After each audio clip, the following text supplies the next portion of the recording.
Good morning, ladies and gentlemen, and welcome to my presentation. My name is Ryan Thurlow, and we're going to be discussing the Romantic era in American literature.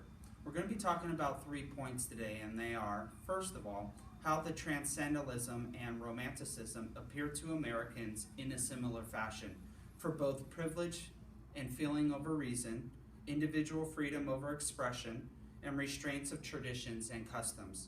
Secondly, how American Romanticism embraced the individual and rebelled against the confinement of neoclassicism and religious tradition.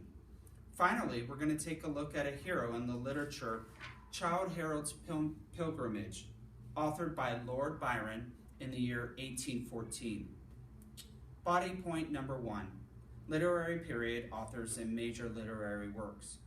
Firstly, I will summarize this literary period.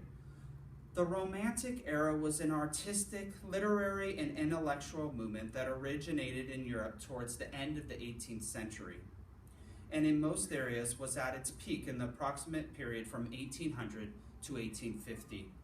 It was partly a reaction to the Industrial Revolution, the aristocratic social and political norms of the Age of Enlightenment, and the scientific rationalization of nature.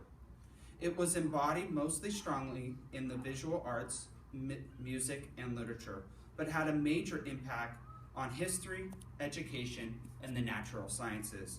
It had a significant and complex effect on politics, and while for much of the Romantic period it was associated with liberalism and radicalism, its long-term effect on the growth of nationalism was perhaps most significant.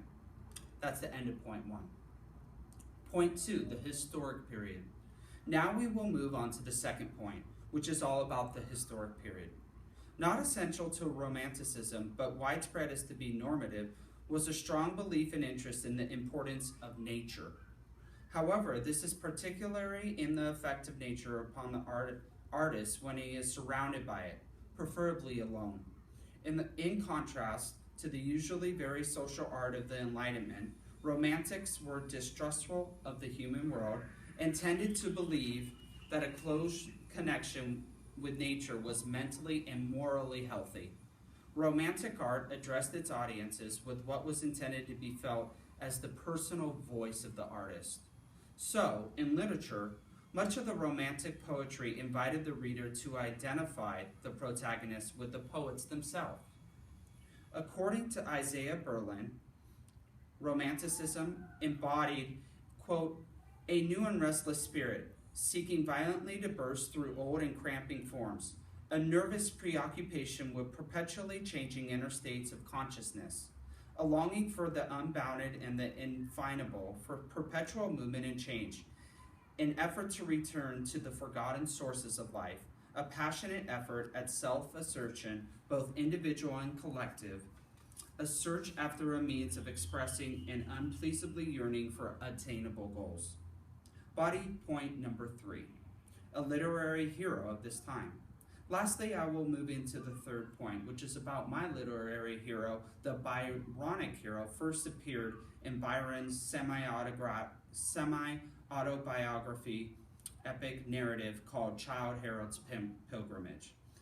This book was written, and this story of short poems and collection was from 1812 to 1818, and was described by a historian and critic as a man who was proud, moody, cynical, with defiance of his brow and misery in his heart, a scorner of his kind, implacable revenge, yet capable of deep and strong affection.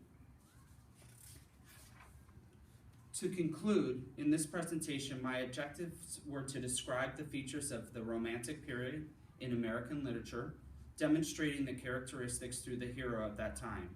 I have covered these 3 main points. Firstly, the religious shifts, the age of the Enlightenment that occurred during the era.